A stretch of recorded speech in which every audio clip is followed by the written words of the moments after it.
Hey everybody, I'm Steve Beckmen, winemaker for Beckmen Vineyards.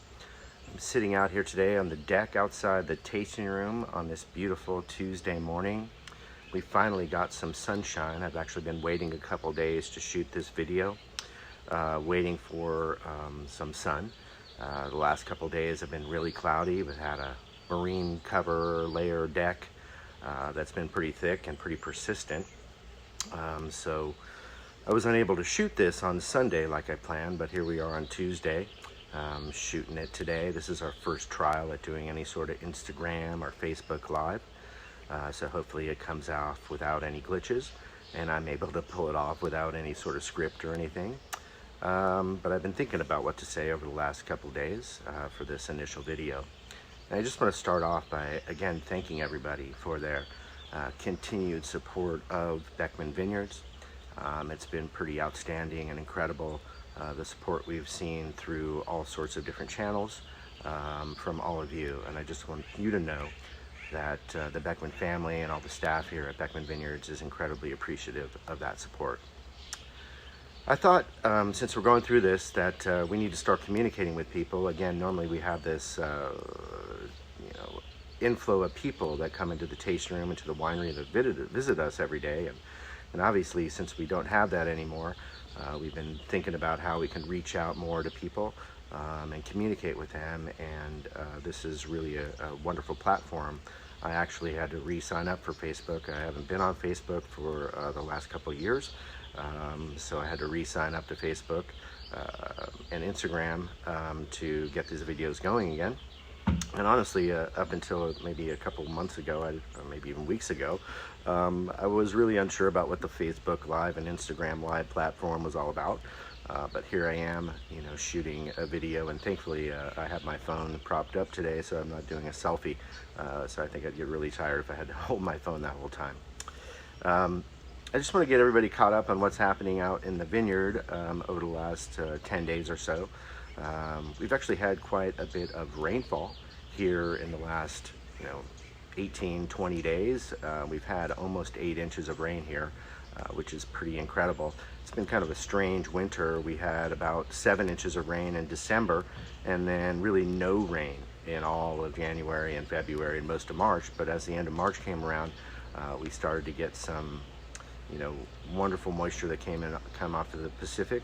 And instead of getting that flash floody type of rain, although we've had some heavy downpours through it, we've had a nice steady rain, and it's allowed the soils to absorb most of that. We haven't had a lot of runoff, and really awesome for us to get rain anytime, but to get it this time of the year, right at bud break, is really a great opportunity for the vines. It really replenishes the soil at a really great time. And what we're seeing so far with our late start to our spring is a really even push, a really even bud break, which is always really exciting, and it really sets the stage for what we hope is a really outstanding season this year, and then obviously a harvest come September and October. With the rain over the last couple of weeks, we've had some frost issues actually as the storms blow through and the sky's clear and the wind dies down. The temperatures can drop, and actually my phone has been buzzing a lot over the last couple of weeks.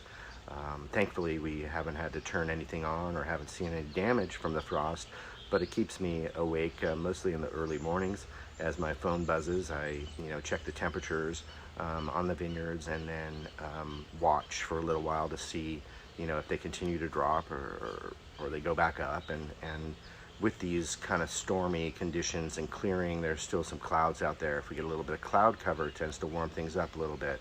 If the wind picks up again a little bit, it tends to warm things up again. But if it stays clear and still, it can get really cold. And we've had definitely several nights over the last couple of weeks I've dropped into the mid-30s, as low as 34 that I've seen on the Los Olivos vineyard, the Tom and Judy Beckmen vineyard.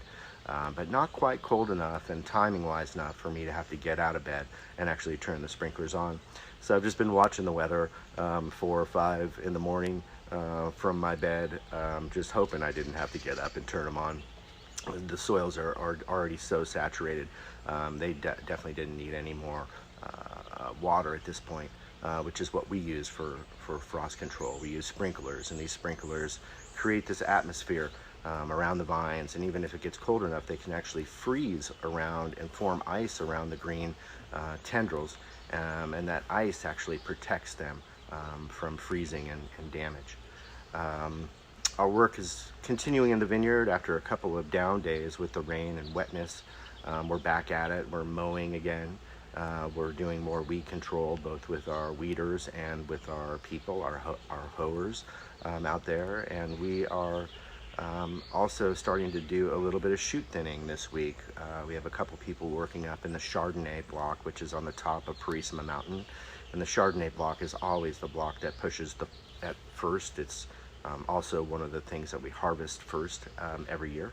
But it definitely comes out early, and so now we have shoots that are 3 to 4 inches high up there, and we have a couple of people out there starting to do shoot thinning. That's really about it that's going on in the vineyard right now as we continue and wait for a little bit more growth, which should happen pretty rapidly. I think we'll see with some sunshine, some really rapid growth in the vineyards this spring, because we're a little bit behind.